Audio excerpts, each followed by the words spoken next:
대부분 건물주분들이 물건을 내놓으실 때 조용히 매각하기를 원하십니다. 그 이유 중 하나가 동네방네에 물건이 풀리면 가치가 떨어져 제값을 못 받는다고 생각을 합니다. 하지만 절대 그렇지 않습니다.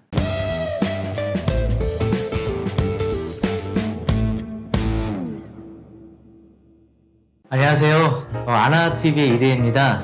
저희 구독자분들은 언젠간 건물을 매입하겠다고 꿈을 갖고 건물에 관심을 두시는 분이 있고요. 또 좋은 건물이 나오면 또 바로 매수하실 분, 또는 매도해서 갈아타실 잠재적 매수자분들이 대부분 이 영상을 보고 계실 겁니다. 제가 지금까지는 매수자 입장에서 강의를 해왔는데요.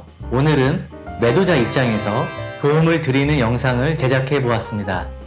아마 매수자분들하고 중개업자분들이 이 영상을 보면 싫어할 수도 있을 것 같습니다. 하지만 저는 빌딩 시장이 좀 더 투명해졌으면 하는 바람입니다. 그래서 저희는 물건지를 자세한 위치까지 오픈하고 있는 거고요. 자, 그럼 지금부터 부동산을 제값받는 방법을 알려드리겠습니다. 우선 매물을 내놓으실 때는 시세보다 조금 높게 내놓는 겁니다. 그리고 기다립니다. 뭐든 급하면 손해가 큽니다. 팔릴 때까지 기다립니다. 심리학에서도 시간이 급한 사람이 가장 불리하다고 합니다. 예를 들어 빌딩을 30억에 건물을 내놓았다고 칩시다. 이 건물을 부동산 여기저기에 내놨는데 전화 한 통 없으면 이 건물이 30억이 아직 안 된 건물입니다. 이럴 때는 금액을 깎아서 내놓지 마시고 1년이든 2년이든 30억에 팔릴 때까지 기다리셔야 합니다. 땅값이 올라서 30억이 되면 그때 가서 30억에 파시면 됩니다. 그런데 처음부터 30억에 올려놓자마자 계약하겠다고 전화가 빗발치고 있습니다. 사모님, 오늘 계약하시죠? 사장님, 저희 손님이 오늘 계약하자고 하시는데 오늘 저희 회사로 도장을 갖고 나오시죠?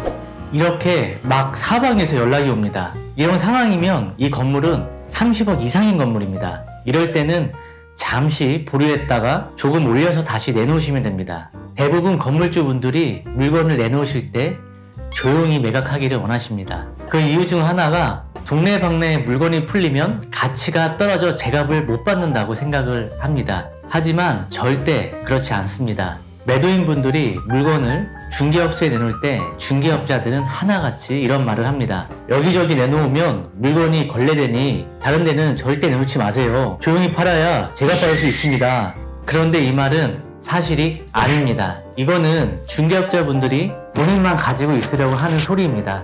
자, 예를 들어 20억짜리 물건을 시장에 풀어놨는데 너도 나도 이 건물 사겠다고 하면 이게 20억일까요?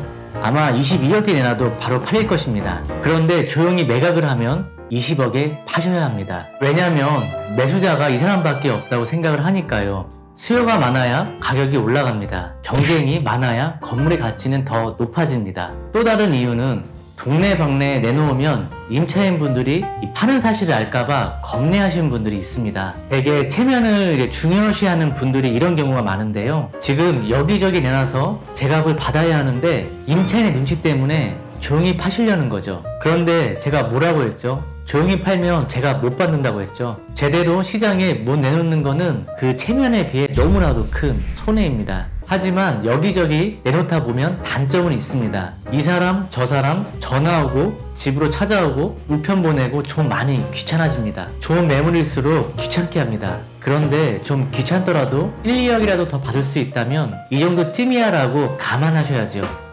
이럴 때는 내 건물이 좋은 건물이니까 귀찮게 하는구나 라고 생각하시면 됩니다. 그리고 좀 귀찮으면은 일 좀 잘하고 신뢰가는 부동산에다가 전속 맡기는 방법도 있습니다. 오늘은 부동산 시장에 내놓았을 때 제값 받는 방법을 알아보았습니다. 도움이 되셨다면 좋아요와 구독 감사드리고요.